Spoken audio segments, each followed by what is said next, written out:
Şu şekilde bakın, ellerimi görüyorsunuz. Ne kadar güzel, ipek gibi bir hamur oldu arkadaşlar. Bu tarifimi sizlere öneriyorum. Börekçiden mi aldınız diyecekler. İşte bakın arkadaşlar, parmaklarım görünüyor. O kadar ince ki. Ne kadar güzel. Havayla açıyoruz. Bu şekilde hareket ederek kendiliğinden açılıyor. Şu ortada bir kalınlık oldu. Onu inceltiyorum. Bakın parmaklarım görünüyor arkadaşlar. Görüyor musunuz? Alyansım bile görünüyor. O kadar ince. Ispanaklı boşnak böreğim orijinalini sizlere tüm püf noktalarıyla veriyorum. Lütfen videomu sonuna kadar izleyiniz. Börek yapmayan kalmasın. Herkes boşnak böreğini öğrensin istiyorum. O yüzden bu tarifimi kızlarım istedi. Onlar için bu videoyu çektim. Çünkü çok sevdikleri için anne lütfen püf noktalarıyla, ayrıntılarıyla çekersen biz de yaparız diye. Hepinize afiyet olsun. Videomu izlediğiniz için çok teşekkür ederim. Eğer boşnak böreğimi beğendiyseniz ve hala abone değilseniz lütfen Selvi'nin mutfağına abone olmayı, beğenmeyi, yorum yazmayı, bundan sonraki tariflerimden haberdar olmak için lütfen zil tuşuna basınız. Merhaba arkadaşlar, Selvi'nin mutfağına hoş geldiniz. Bugün sizlere hakiki boşnak böreği yapıyorum. Önce unlarımızı bir güzel eliyoruz.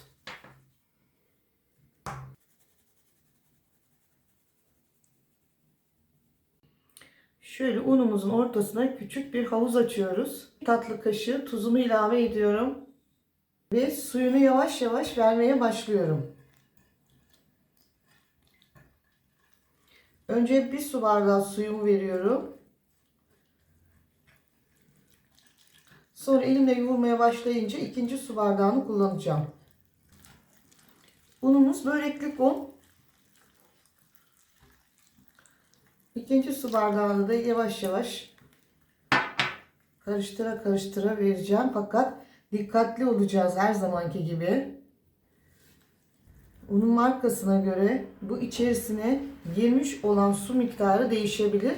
Sert bir hamur yapacağız. Çünkü yağla açacağımız için hamurumuzun sert olması gerekiyor. Artık elimle başlıyorum yoğurmaya. Ara ara suyumu şu şekilde veriyorum. Tekrar veriyorum.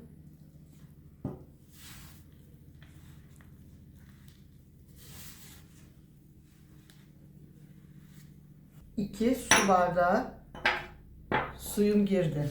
Şimdi bunu güzelce unuma yediriyorum. Hamur güzel yoğrulursa açma işlemi o kadar basit oluyor. Boşnak böreği hamurumu bakın 5 dakika tam yoğurdum. Şöyle olay bu. Şu şekilde yapacaksınız. Devamlı bu hareket. Bu da kolay açılmasını sağlıyor. İçindeki gluten çıkıyor. Altını kapatıyoruz. Kıvam bu. Bakın ne kadar sert. Hamurumuzun hava almasını önlüyoruz. Bu şekilde kapatıyoruz. Tam 20 dakika dinleniyor. 300 gram tereyağımı erimesi için tencereme bıraktım.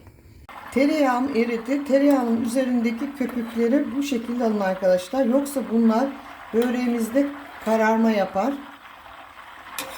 Bunu aldıktan sonra artık tereyağımız sade yağa dönüşmüş oluyor. Bize de sade yağ gerekiyor. Ocağın altını kapadım. Şimdi içerisine 100 mililitre zeytinyağı ilave ediyorum. Ve tereyağımın soğumasını bekliyorum. 3 adet kuru soğanımı doğradım. İri boyutlu soğanlarım. Üzerine 50 mililitre zeytinyağı ilave ediyorum. Ve soğanlarımı kavuruyorum. Bakın hamurum 20 dakika dinlendi. Şimdi hamurumu eşit 6 parçaya böleceğim. Önce 2'ye. Daha sonra 3'e. Bu şekilde.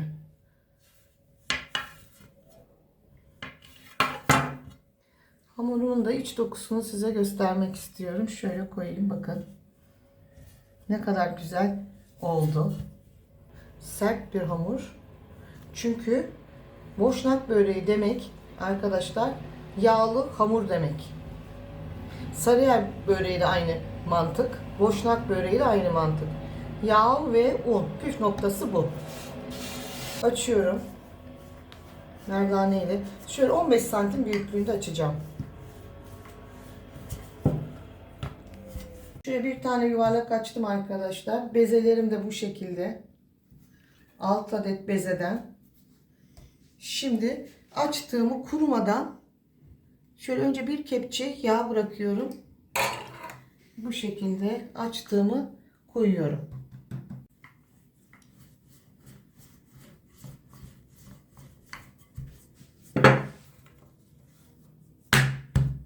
Açtığımızı şöyle biraz daha yağ ilave edeyim. Bu böreğin sırrı arkadaşlar yağ.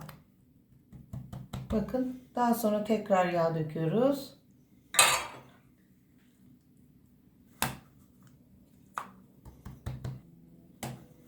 Bu şekilde ve şöyle üzerine tekrar değmeyen yeri kalmasın lütfen yağın. En son parçayı da koyuyorum. Şöyle hafif yağla birlikte hepsini bir eşitliyorum. Üzerine tekrar en son bir yağı dökeyim. Şimdi üzerini kapatıyorum güzelce ve 2 saat yağını içine çekmesini bekliyorum hamurumu. Soğanım kavruldu. Üzerine bir tatlı kaşığı tuz ilave ediyorum. Karıştırıyorum ve ocağımın altını kapatıyorum. Ispanaklarımı yıkadım, kuruttum. 2 saatte kurudu.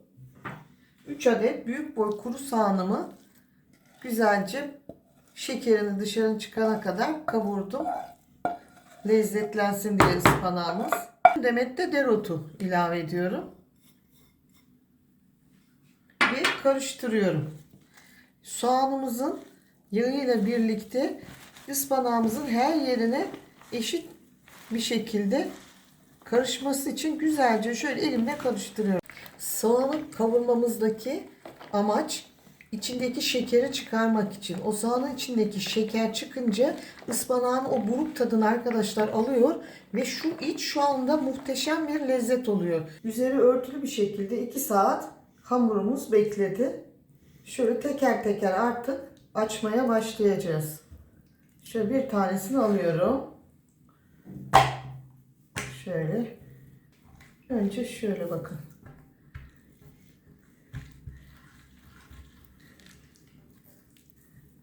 Elimizin tersiyle bakın. Şu şekilde.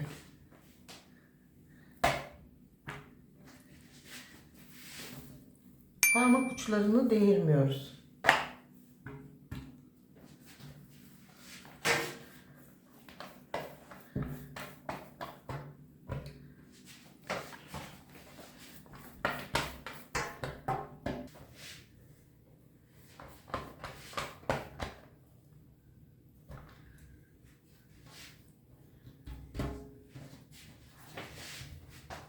Börekçiler aslında bunu arkadaşlar bir gece önceden bunu hazırlıyorlar, koyuyorlar.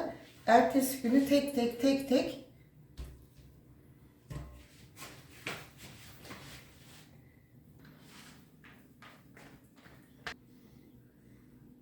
şu şekilde arkadaşlar bakın. Yağlı olduğu için şu şekilde havalandırırsanız bu çok güzel açılıyor.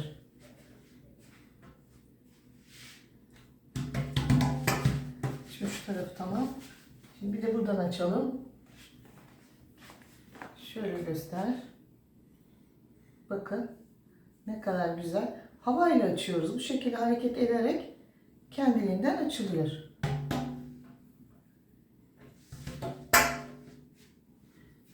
Kenarlarını keseceğiz arkadaşlar. Şu kenarlar kesilecek.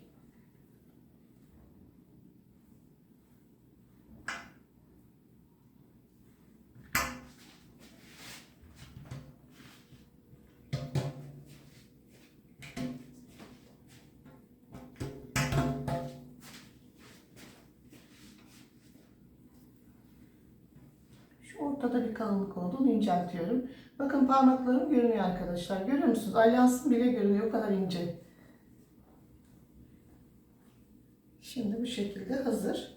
İşte bakın arkadaşlar parmaklarım görünüyor. O kadar ince ki. Şimdi bunu çok ince olduğu için ıspanak koparmaması için şöyle biraz katlıyoruz. Buraya ıspanağımızı bırakacağımız için mutlaka burası çift kat olmak zorunda. Şimdi kenarlarını çıkaracağız arkadaşlar. Bu kenarlar çok önemli. Lütfen bu kenarlarını çıkarın.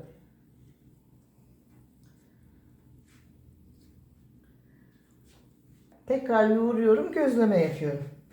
Şu ipek gibi kenarlarını da şöyle katlıyoruz arkadaşlar ki ıspanak çok şey olmasın, parçalamasın böreğimizi. Bakın. Soğanlı ıspanağımızı ben bol kullanıyorum.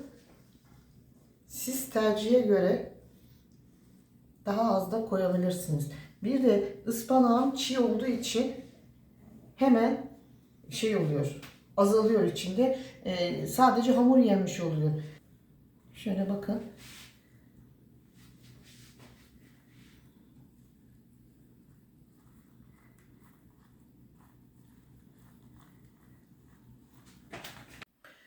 Bu şekilde bakın, incecik yufkamızı bol ıspanaklı, çok da sıkmayalım.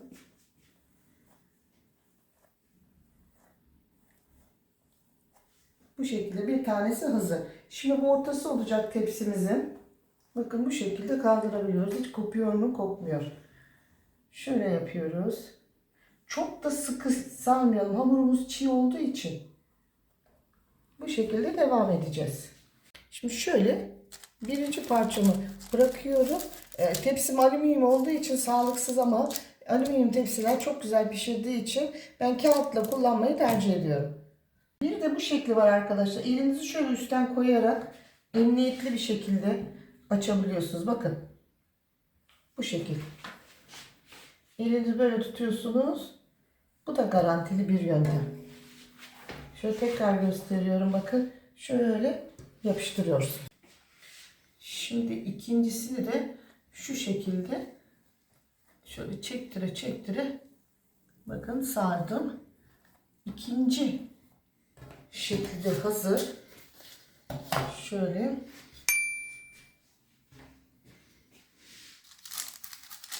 birleştirme yeri çok önemli. Orayı güzelce birleştireceğim.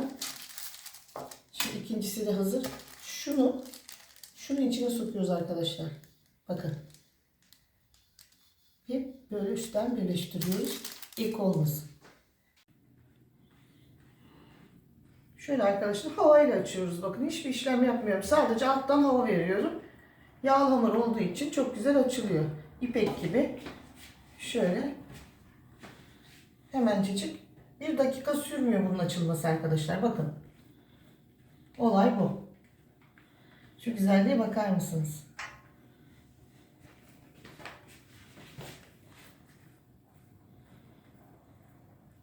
Hemen yapıştırıyoruz. Masaya yağ sürmedim. Zaten hamuru yağlı arkadaşlar. Siz de sürmeyin. Çünkü böyle yapınca bakın masada yapışması gerekiyor. Tabii benim cam olduğu için işim zor. Kayıyor. Bu ahşap masa olsa bu iş çok çok daha kolay oluyor arkadaşlar. Bakın. 1 metre şu anda açıldı. Tam 1 metreye geçiyor. Şuradan da inceltiyorum. Bakın parmaklarım görünüyor. İpek gibi bir hamur. Şimdi kenarlarını alacağım. Ve ıspanağını bırakacağım.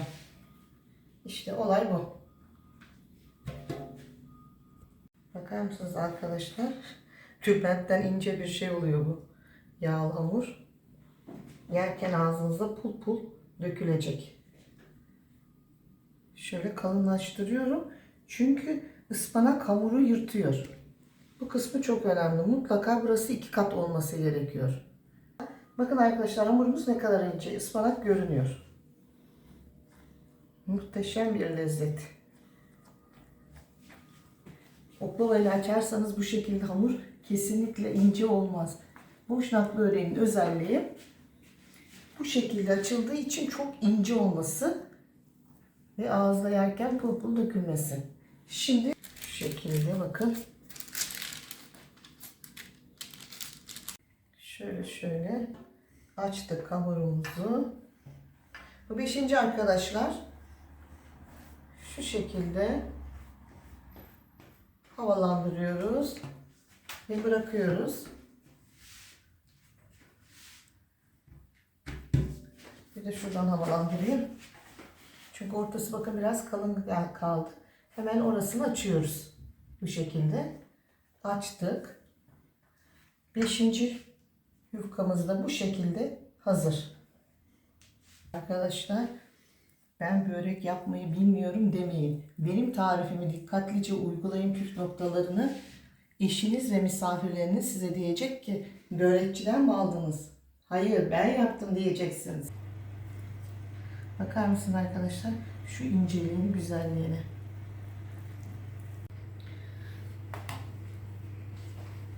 Bakar mısınız arkadaşlar şu güzelliğe? Sonuncuyu da koyuyorum. Bu tepsi benim için, bu ölçüsünü de vereceğim size arkadaşlar. Tam ideal oluyor alt hamur için. Şimdi fırınım açık.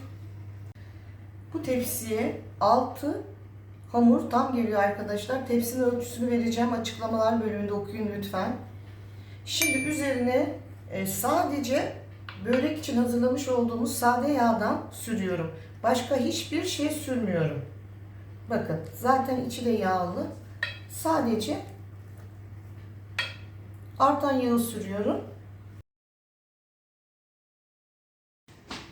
Ispanaklı boşnak böreğim orijinal tarifini sizlere sunuyorum.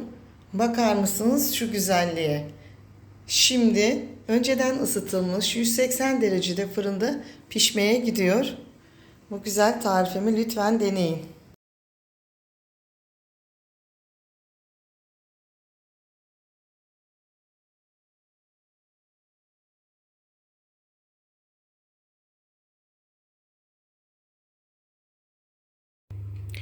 Boşnak böreğim fırından çıktı. Bakar mısınız ne kadar güzel. Boşnak böreğim fırından çıktı. Bakar mısınız şu güzelliğe? Ispanaklı. Pul pul dökülecek şimdi yerken ağızda. Biraz ılımasını bekliyorum. Servis yapacağım. Videomu izlediğiniz için çok teşekkür ederim.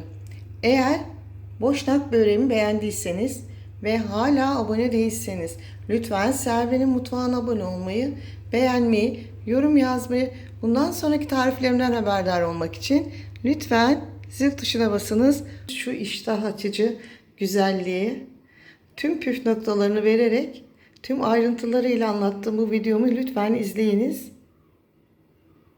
Boşnak böreği yapmayan kalmasın, bu tarifi denemeyen kalmasın. Hoşça kalın, sağlıkla kalın, mutlu kalın. Lütfen bu güzel tarifimi deneyin. Hepinize afiyet olsun. Şimdi bakar mısınız arkadaşlar? Çatır çatır böreğimiz. Ben susuyorum, lütfen dinleyin. Sizin için.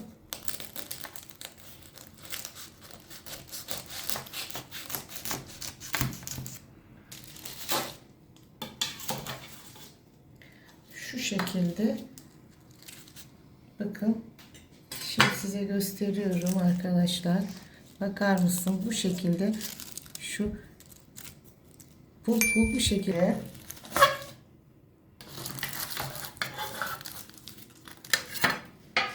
arkadaşlar, bu şekilde bakın pul pul böreğimiz dökülüyor. Şu güzelliğe bakar mısınız? Sıcak.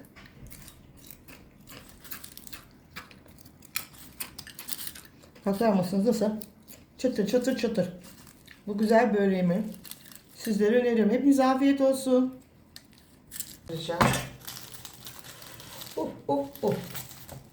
Yandım yandım yandım. Bakar mısınız arkadaşlar? Bu şekilde pulları böyle bu şekilde dökülüyor. Bu güzel tarifimi sizlere öneriyorum. Pul pul dökülen gerçek boşnak böreğini sizlere sundum. Hepinize afiyet olsun.